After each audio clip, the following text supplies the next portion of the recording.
আমি মনে করি যে বাংলাদেশ জামাত ইসলাম ব্যক্তিগত কোনো সংগঠন নয়, আর ধর্মনিরপেক্ষতা তো প্রশ্নই ওঠে না। এখানে যারা আছেন দায়িত্বে, এনারা সবাই পরীক্ষার মাধ্যমে এখানে এসেছেন। অনেকের কাছেই অবিশ্বাস্য মনে হলেও সত্য, অমুসলিম কর্মী সমর্থক এবং নেতৃত্ব রয়েছে দেশের সর্ববৃহৎ ইসলামিক রাজনৈতিক দল বাংলাদেশ জামায়াত ইসলামের।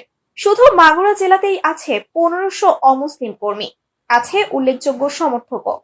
গেল সরকারের আমলে রাজনৈতিকভাবে চাপে ছিল জামায়াত ইসলামী, তবে 5 আগস্ট আওয়ামী লীগ সরকারের পতনের পর বৈষম্য বিরোধী ছাত্র আন্দোলনের হতাহত পরিবারের সহযোগিতায় এগিয়ে আসা, মন্দির পাহারা দেওয়া, বন্যার্তদের পাশে দাঁড়ানো সহ বিভিন্ন সামাজিক কার্যক্রমের দলটির নেতাকর্মীদের স্বতঃস্ফূর্ত অংশগ্রহণ করতে দেখা গিয়েছে।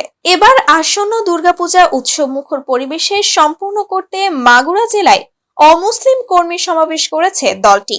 দেশের অন্য রাজনৈতিক দলগুলোর থেকে জামায়াত ইসলামীকে ব্যতিক্রম বলছে দলটির অমুসলিম কর্মীরা। 40 বছর ধরে জামায়াতের রাজনীতির সাথে যুক্ত আছেন দলটির মাগুরা জেলার অমুসলিম শাখার সাধারণ সম্পাদক শ্রী উত্তম কুমার বিশ্বাস।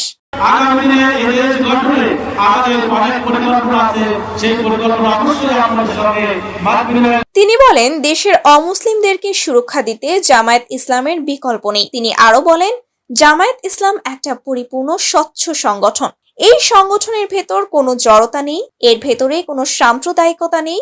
এই সংগঠনকে আমি লক্ষ্য করেছি যে হিন্দু সম্প্রদায়ের মঠ মন্দির অপবিত্রকরণ বা সেটা ধ্বংস করা, দখল করে নেওয়া, হিন্দুদের জায়গা দখল করা, জমি দখল করা, বাড়িঘর দখল করে নেওয়া, ছেলে মেয়ে কিডন্যাপ করা, রেপ করা, এ সমস্ত কোনো কার্যক্রম আমি দেখেছি এই সংগঠনের মধ্যে নেই। এছাড়াও জামায়াত ইসলামী মাগুরা জেলার অমুসলিম শাখার সাধারণ সম্পাদক শ্রী উত্তম কুমার বিশ্বাস বলেন, আমার স্বজাতি অর্থাৎ হিন্দুদের কাছে আমার আহ্বান, 53 বছর ধরে তো বিভিন্ন রাজনৈতিক ধান্দাবাজরা ধর্মনিরপেক্ষতার কথা বলে মুখোশের আড়ালে কি করেছে, তাদেরকে ভোট দিয়েছেন, আমরা দিয়েছি, ফল আমরা কি পেয়েছি। তাই আপনাদের কাছে আমার আহ্বান, আসুন বাংলাদেশ জামায়াত ইসলামকে চিনুন, কাছে আসুন, তাদের সাথে কথা বলুন, তাদের কার্যক্রম দেখুন, তাদের সংবিধান দেখুন। দেখার পরে যদি ভালো লাগে তাহলে অবশ্যই আপনারা এখানে অবস্থান করবেন, আর যদি ভালো না লাগে তাহলে আপনারা আর এখানে আসবেন না। তাদের কার্যক্রম দেখুন, তাদের সংবিধান দেখুন, দেখার পর যদি ভালো লাগে তাহলে অবশ্যই আপনারা এখানে অবস্থান করবেন, আর যদি ভালো না লাগে তাহলে আপনারা এখানে আসবেন না।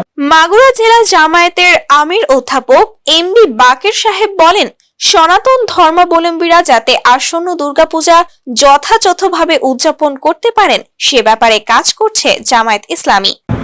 অমুসলমান পরে যেটুকু জুলুম করে, আখিরাতে আদালতে আমি অমুসলমানদের পক্ষ হয়ে মুসলমানের বিরুদ্ধে আমি মামলা দায়ের করব। তিনি আরো বলেন, বাংলাদেশ জামায়াত ইসলামী শুধুমাত্র মুসলমানের কোনো দল নয়, এখানে হিন্দু, বৌদ্ধ, খ্রিস্টান এবং অন্যান্য সকল ধর্মমতের লোকেরাও বাংলাদেশ জামায়াত ইসলামীতে শরিক হতে পারে। এখানে সমর্থক কর্মী হওয়ার সুযোগ রয়েছে। আসন্ন দুর্গাপূজা উপলক্ষে তাদের নিরাপত্তার স্বার্থে আমাদের জামায়াত ইসলামের সংগঠন থেকে ব্যাপক প্রস্তুতি নিয়েছি। আমি দীর্ঘ 20 বছর যাবৎ জামাতের সঙ্গে আছি, যে আপনারা জামাতকে একবার কাছে ডেকে দেখেন, আপনারা অবশ্যই তাদের সহযোগিতা পাবেন। এটা আমি দীর্ঘদিনের অভিজ্ঞতা থেকে বলতেছি।